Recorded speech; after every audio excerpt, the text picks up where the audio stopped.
Father, we thank you for this time. I pray now that your word would be a light shining in our hearts. Through love, your truth, and your grace. Lead us and guide us. In Jesus' name we ask. Amen. All right, well, our reading for this morning is found in Isaiah chapter 2 or 9. I'm going to read verses 2 and then 5 through 7. So verses 2 should be up on the screen. Verses 2 and 5, 6, and 7. Isaiah writes, "The people who walk in darkness will see a great light.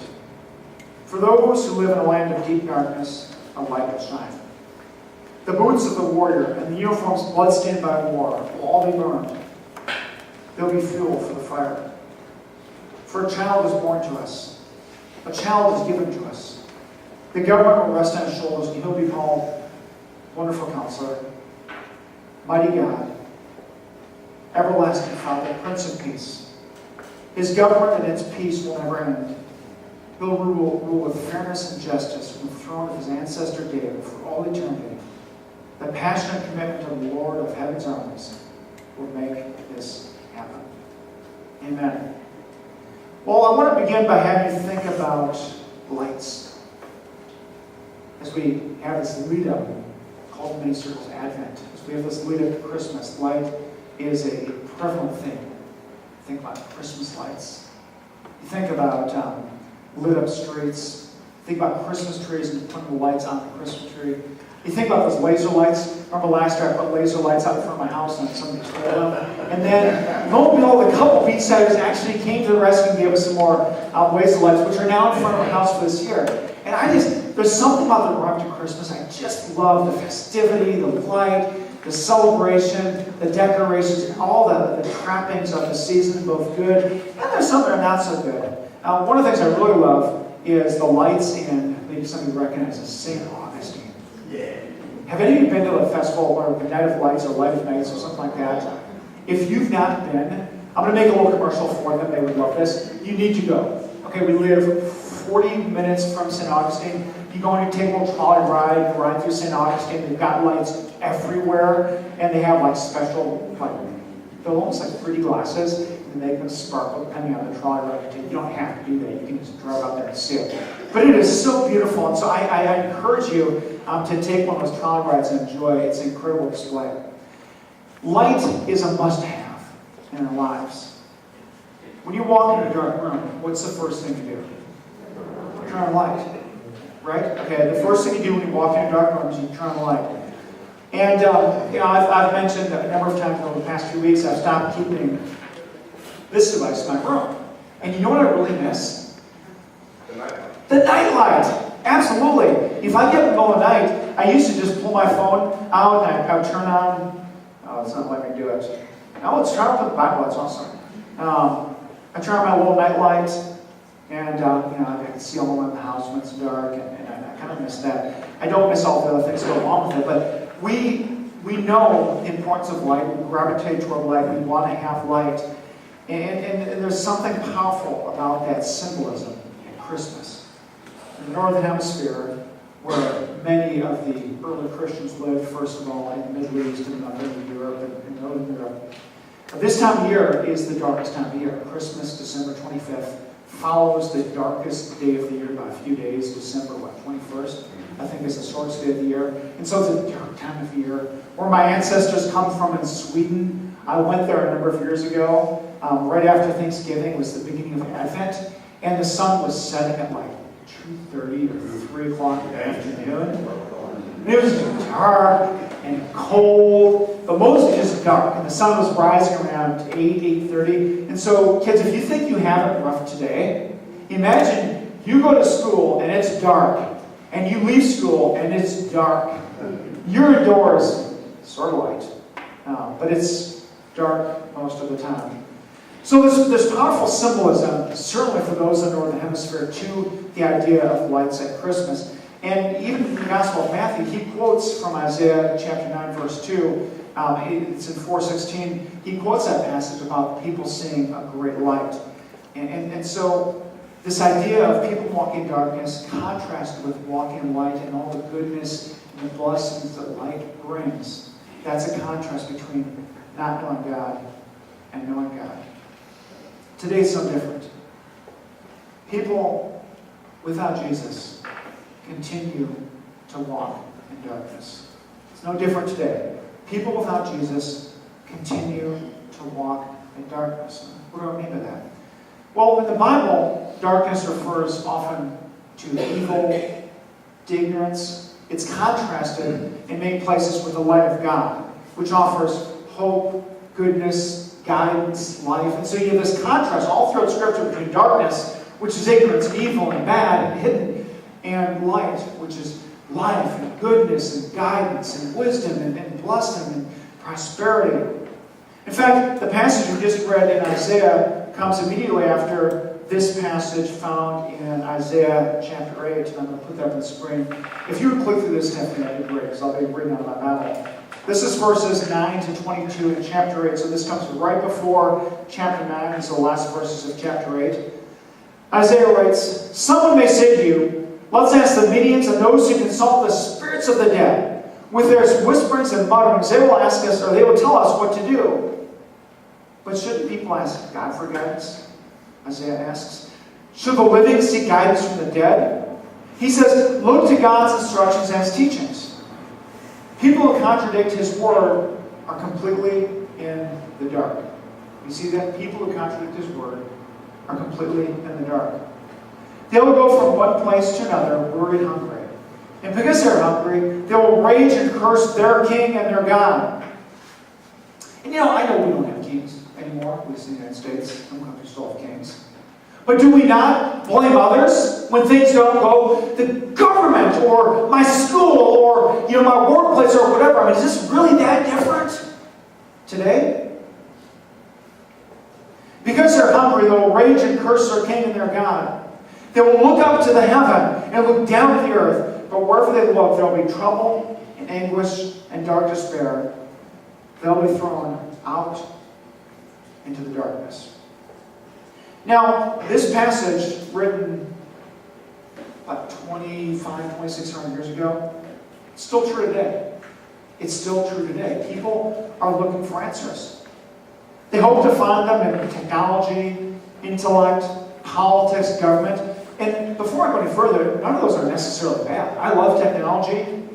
Politics is a necessary evil. I was waiting for you guys to finish that you did. But you have to have politics. I'm not anti-intellectual. Anybody that knows me, I love reading and learning and growing. I'm not anti-intellect. I'm not anti-technology. I'm not anti-politics even. I'm not I'm kind of anti-government. Okay, I'll admit that. Although I work for them, I guess. So I guess I work for them. I'm not totally anti-government. I work for them in the Army National Guard. So they're not necessarily bad things. In fact, they can be very good things. But they don't offer ultimate, true light and guidance. As good as those things may be, in certain goodness, they don't offer perfect, eternal, true, lasting light and goodness. They don't offer answers to eternal questions. Yesterday, I see these commercials on TV where people, they press about the phone, they ask the phone a question, and gives them the answer. And so I did that yesterday. I pulled up because I was wondering, because I'm a loser, I guess. I was wondering where the ACC championship game was played. I didn't know if it was Miami. I didn't know where it was played. And so I thought, I might try that. And so I pulled up my phone and said, "Hey Siri," and did that whole thing and asked her where the ACC championship game was being played. And her answer was, "The college football season's over." She may have known something I didn't know. Michigan's not playing, it's over. I mean, why even, And then she went on to say, Clemson defeated, I think they played Virginia Tech last year, but Clemson defeated so-and-so, blah, blah, blah, blah, blah. She was like a year off. She wasn't even the same calendar year. This is 2016. And, Siri and Alexa and the Hey Google, they're not going to tell you what happens when you die. They're not going to tell you where you go for truth and grace and peace. They might be able to tell you how to fry something, and that's awesome. They show those people on TV with all this technology, like, hey, Google, like, hey, what's up? And it tells them, like, hey, how do you cook fish? And it tells them, like, well, I'll marinate it, or whatever. But you know what it's not going to tell you? Is the meaning of life. In other words, without the light, we celebrate Christmas. Without this Isaiah 9:2 mindset, without Jesus Christ breaking it into our world, darkness remains. Again, in Isaiah chapter 8, verse 20, which I read just a moment ago, it says, people who contradict His word are completely in the dark. People who contradict His word are completely in the dark. And to the extent that people are losing sight of the reason for Christmas, that's why we call it, and that's the theme of the series, and I'm just going to make a plug. I don't benefit from this, I guess Tim Keller does. The series is based on this book, Hidden Christmas. The idea that we've forgotten the actual meaning of Christmas. And it sounds like such a cliche. I mean, you've seen those car magnets, the reason for the seas and things like that. But they're there. Those exist because people are forgetting.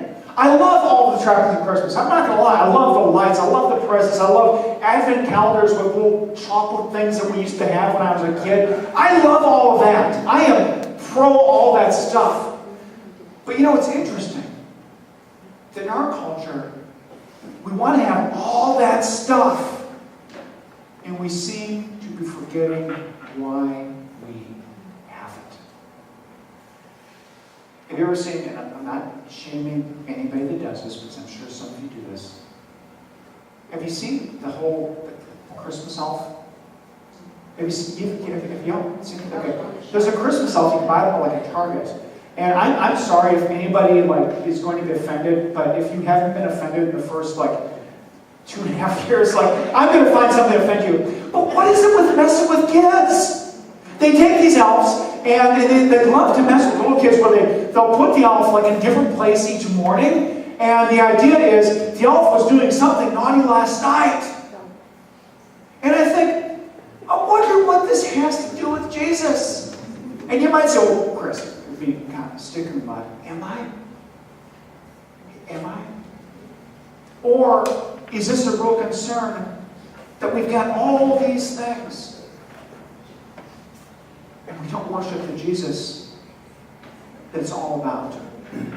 And so for today and over the next few weeks, we're kind of reshine that light and look at the meaning, the real meaning, the hidden meaning in many ways. Not in a Gnostic sense, for those of you who know what that means, but in a cultural sense. The fact that the meaning of Christmas has become more and more hidden.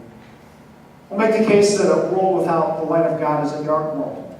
I want to read a quote that Keller uses in his book from the philosopher Bertrand Russell, who was a famous British philosopher who rejected during his lifetime Christianity.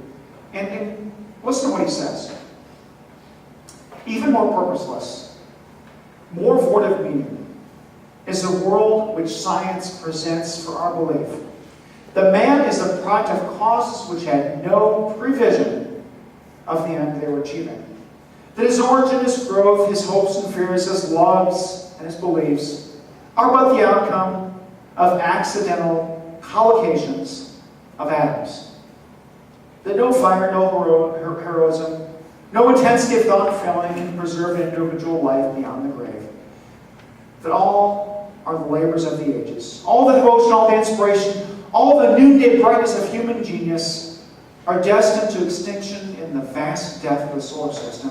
And that the whole temple of man's achievements must inevitably be buried beneath the debris of a universe in ruins. Only within the scaffolding of these truths, as he believes it to be truth, only on the firm foundation of unyielding despair can the soul's habitation henceforth be safely built. That's optimistic, isn't it? The world is purposeless. You have no meaning. I'm going to put it in Chris Bagnell terms. You are nothing.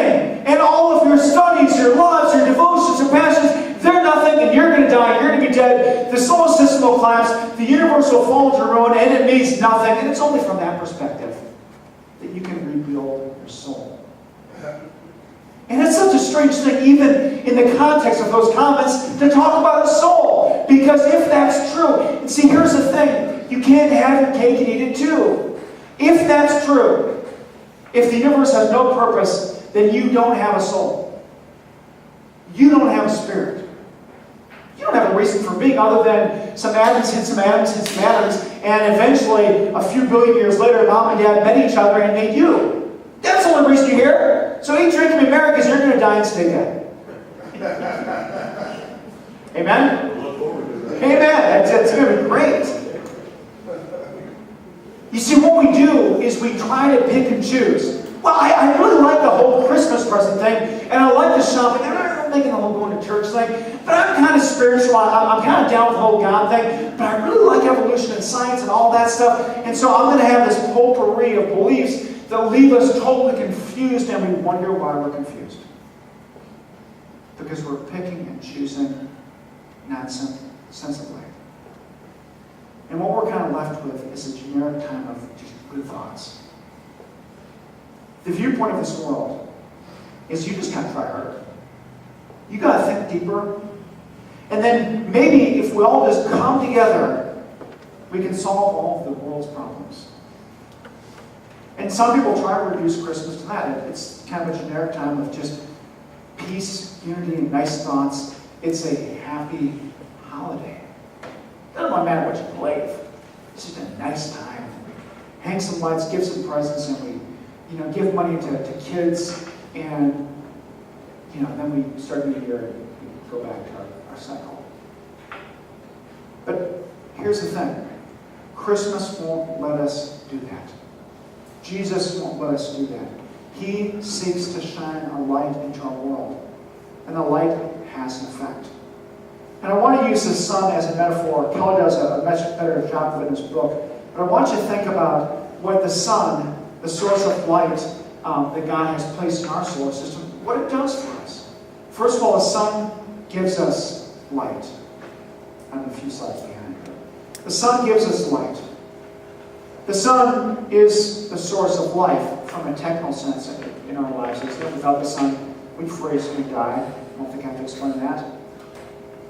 But more importantly, life is from God. We've got Acts 17, verse 28 on there. Reminds us that in Him, in God, we live and move. The more traditional translation says, have our being. We exist. In God, we have life. We exist. We move. We breathe. We live. And by the way, I would add, we have purpose. Because just having life isn't enough. I mean, anybody can say, well, you're alive. Okay. For what purpose? In Him, we not only have life, but we have purpose. Like the sun shows us the truth. Driving, by the way, without light. Try driving without lights. You ever done that? Don't get very far. Especially in Palm Coast, where we have no street lights. And so, you know real quickly if you pull out of your driveway and your lights are off, you know very quickly. You can't drive without light. You can't even really run or walk. It's even hard to take the dogs outside without light. I have headlamps that I wear in the morning when I go for a run. And I love it because Mike and I are doing this thing in this week called Ragnar, where you run a trail in the middle of night for, I don't know why we're doing it, but we do it. And I ordered a headlamp, and it is like the mother of all headlamps. You put this thing on, and it sticks out like this. It's like this big, but it's actually really comfortable. And you turn that puppy on, there's like 3 different settings. You turn on full blast, and it's like it's the middle of the day. It's awesome. Because I've discovered that unless you're going to do this as you run in the morning, people love to get really close to you when they drive. So now I have this headlamp on that you can see from like Mars or something like that. It's an awesome headlamp. 1 John verses 5 and 6 reminds us that God is the source of truth. This is the message we have heard from Jesus and now declare to you. God is light and there is no darkness in it at all.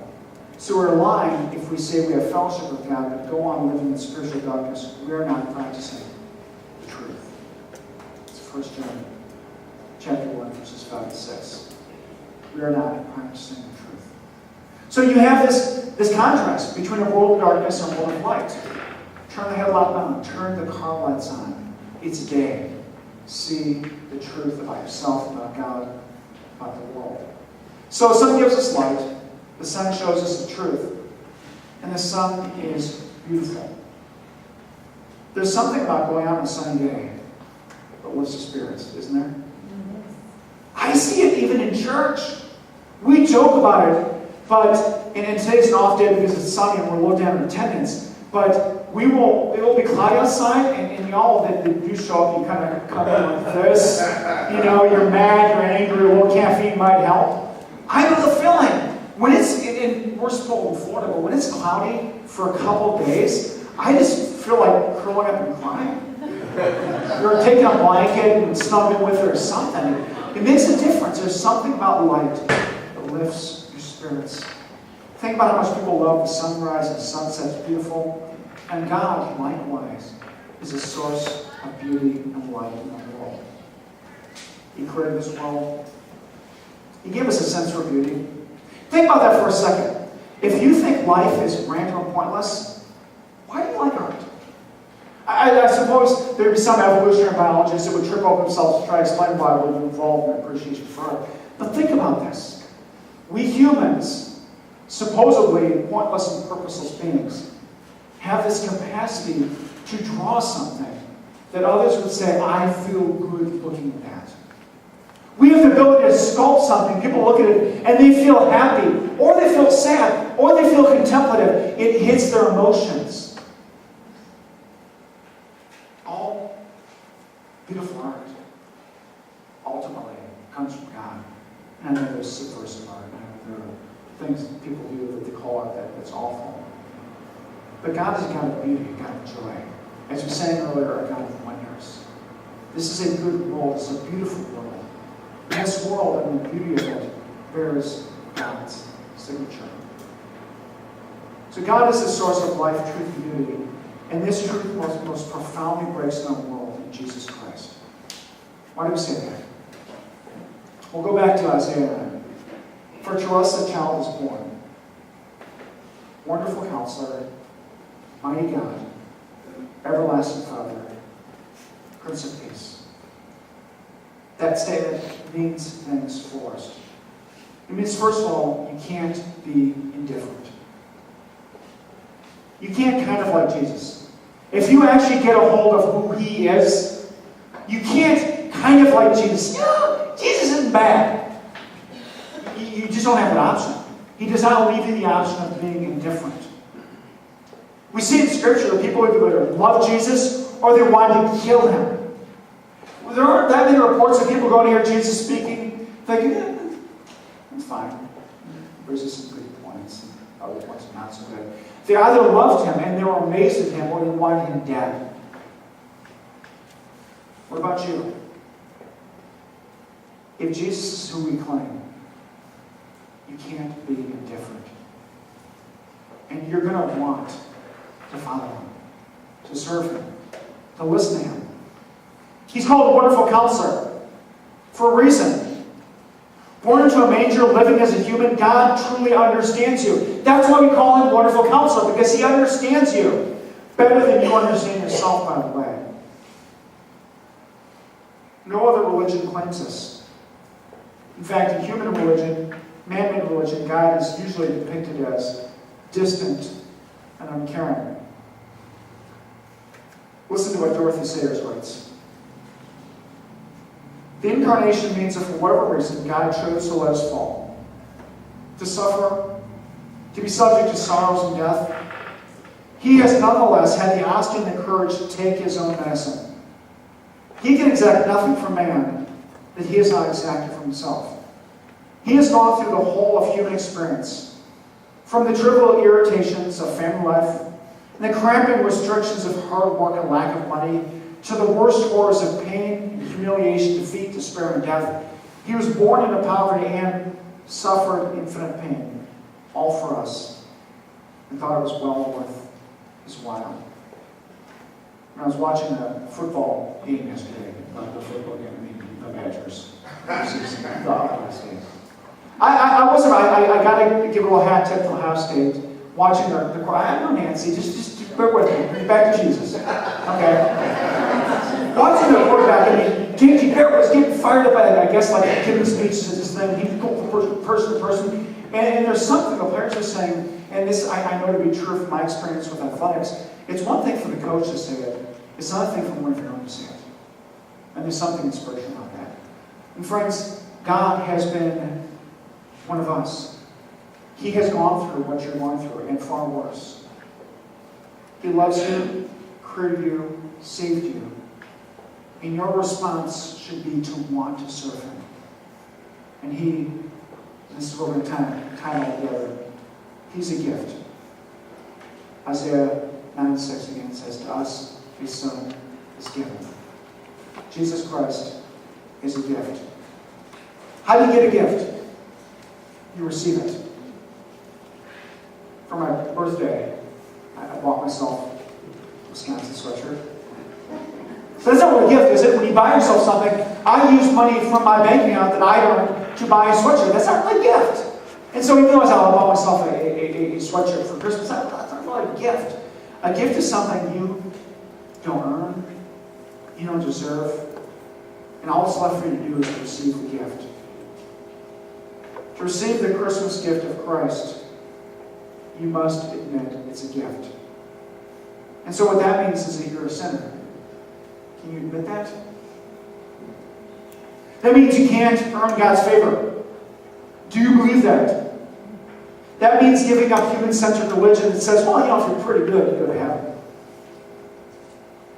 This year, I challenge you to view Christmas as a primary time of light and time of God's gift, Jesus Christ.